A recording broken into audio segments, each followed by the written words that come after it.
to Growing Younger Health and Fitness podcast designed for people over 40. Alright guys, so today's podcast today is really about one of our clients who's decided that she's going to jump on the recording with us and just tell you about her story, which is it's quite a powerful story. It basically comes around the time where she had a very serious car crash and spent a significant amount of time in hospital. So I'm not going to spoil it too much. So I'm going to pass you over to Jan, and she's going to spend the next 20 to 30 minutes with you explaining her journey and how she stays motivated. And I'm sure that you're going to get some really good pieces of advice from this for yourself and your own current fitness journey. So over to Jan.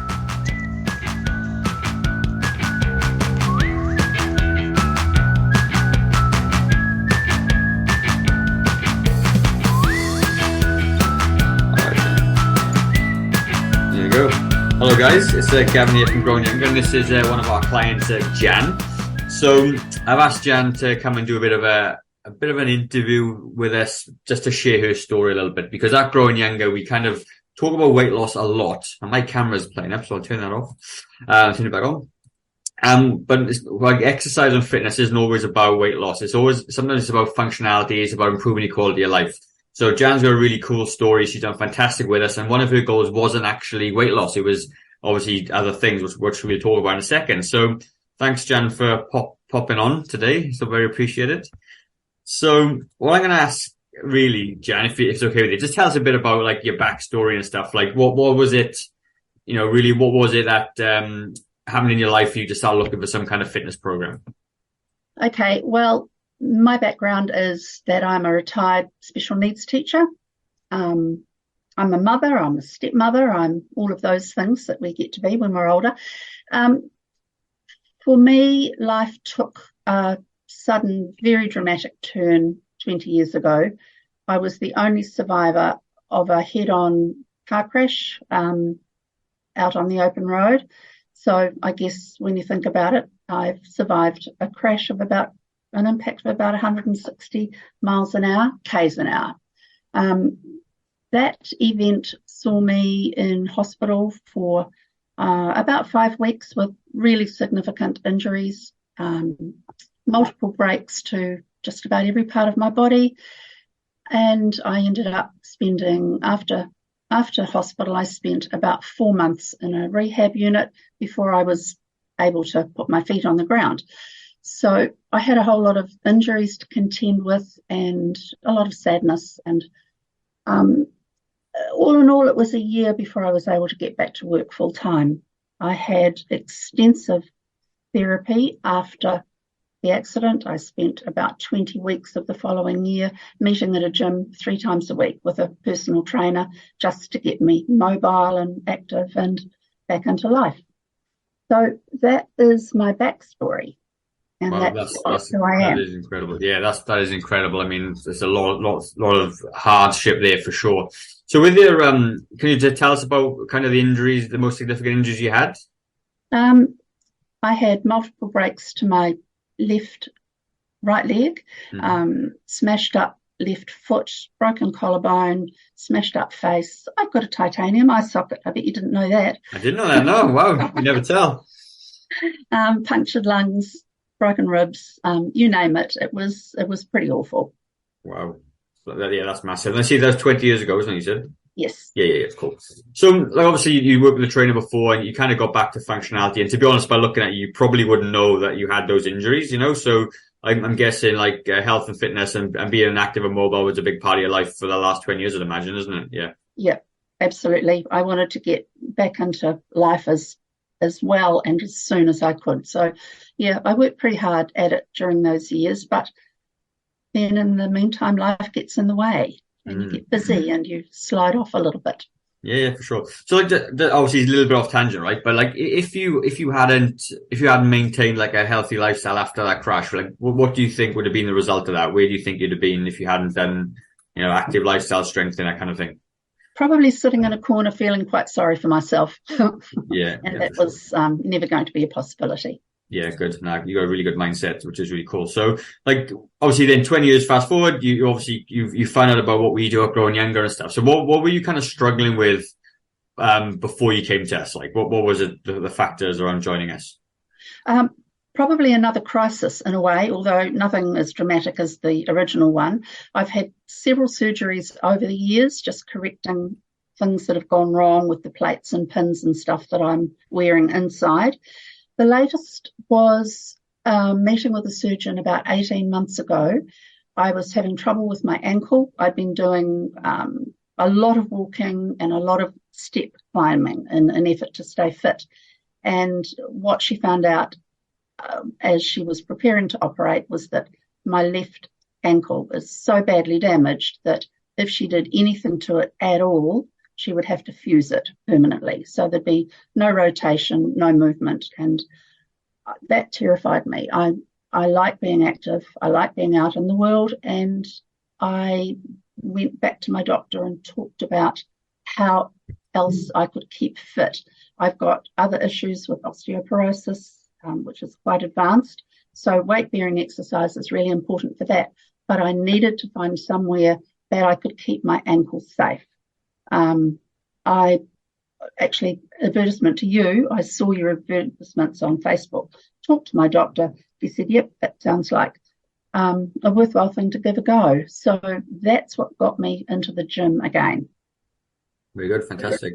So in terms, like, obviously, we've been working together for a good few months now, and for me as a trainer, you can see how remarkable some of the strength in your legs and stuff in particular has gone for us. Like, so, like, if you were to list a couple of things, what would be the improvements you've had with us, like in terms of your physicality? Like, what could you do as a result of being fitter and stronger, if you get it? Just general things. I am fitter. I am stronger. I can lift things safely. For me, a lot of this has been about safe movement, strength and safe movement. So I guess I'm more aware of all the movements that I'm making and how to do them carefully and safely. Yeah, that's about it really. I'm definitely stronger, no question. I can lift boxes. Yeah, I was going to say, mention that, because you said you can lift boxes up on top of the shelf now, isn't it? Yeah, good. Yeah. That's fantastic. It's really good. So, like, I mean, again, it's been a positive experience all around, isn't it? I mean, even your leg strength's much better, your glute strength and everything. And like with some of the knee problems that you had as well, we had to work around that a bit, didn't we, as well, to get there. It was really good.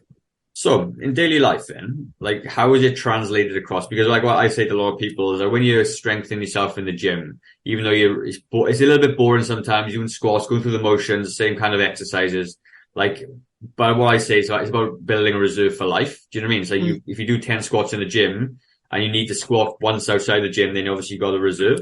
So in terms of daily life, like, what are you doing now as a result of your newfound like leg strength and mobility and things?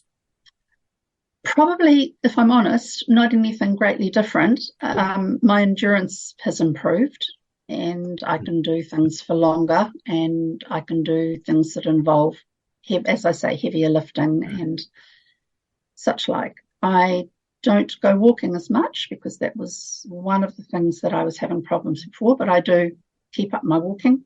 I guess for me, it's all about remaining as fit as I can, as safely as I can. What I like about the gym is that I know my injuries well enough now to tell when something's going wrong or going to go wrong or has gone wrong. And it's just reassuring to be able to come back to you with that issue, or to make an appointment with the physio and work out ways around that exercise so that I can still do it, but do it in a safe way. Yeah. So that's the biggest bonus for me. Oh, fantastic. Love it. Brilliant. So the other thing I want to touch on, because like you have to be one of some of the best mindset like of all our clients. You're always smiling, always got something positive to say. So for you, like what is your motivation to keep you going, keep you on track, always looking on the bright side of things, because you've got a lot of stuff going on. A lot of people will quite often go inside themselves and feel a bit sorry for themselves. So what is it that you do to keep you motivated, on track, positive? I am a cup half full person, I guess, if I stop and think about it. I'm grateful for so many things in my life, and I guess I guess that's it. Where did that come from? I don't know. I know the morning after the accident, saying to my daughter, we have to make a choice today. We have to choose that we're going to be survivors of this and not victims. And as I went through the awful, awful process of recovery, I was really glad that I'd said that out loud, because I ended up in some fairly dark places. And had I not said that, I think I would have succumbed to grief and misery and woe. And life's too important for that. Life's about giving, I suppose. Life's about being out there and doing what you can to make the world a better place. That's awesome. I love that. Because you're right. I mean, you could be a victim all your life about it, couldn't you? You could play on it forever, but you never do that. It's good. It does definitely rubs off. You can see it when you come in. All the stuff that you do, you say about giving, you volunteer and all those sorts of things. So you're very much about giving back on you, which is really awesome. So yeah, it's good. There we go. So, well, really, I've got no other questions. I think it was just a really nice way to sum up a different side to physical fitness and a bit of an angle on staying motivated and positive. I love that, being a survivor, not a victim. I think that's brilliant. I think a lot of people can take a lot from that as well, to be honest, because people do generally feel, oh, I'm a bit of a victim because of X, Y, Z. But if you change your mindset around it, you have a very different outlook. So that is really it. Have you got anything you want to say close with, or are we kind of done? Fantastic. Probably kind of done. Fantastic. Well, thank you very much for that. I will.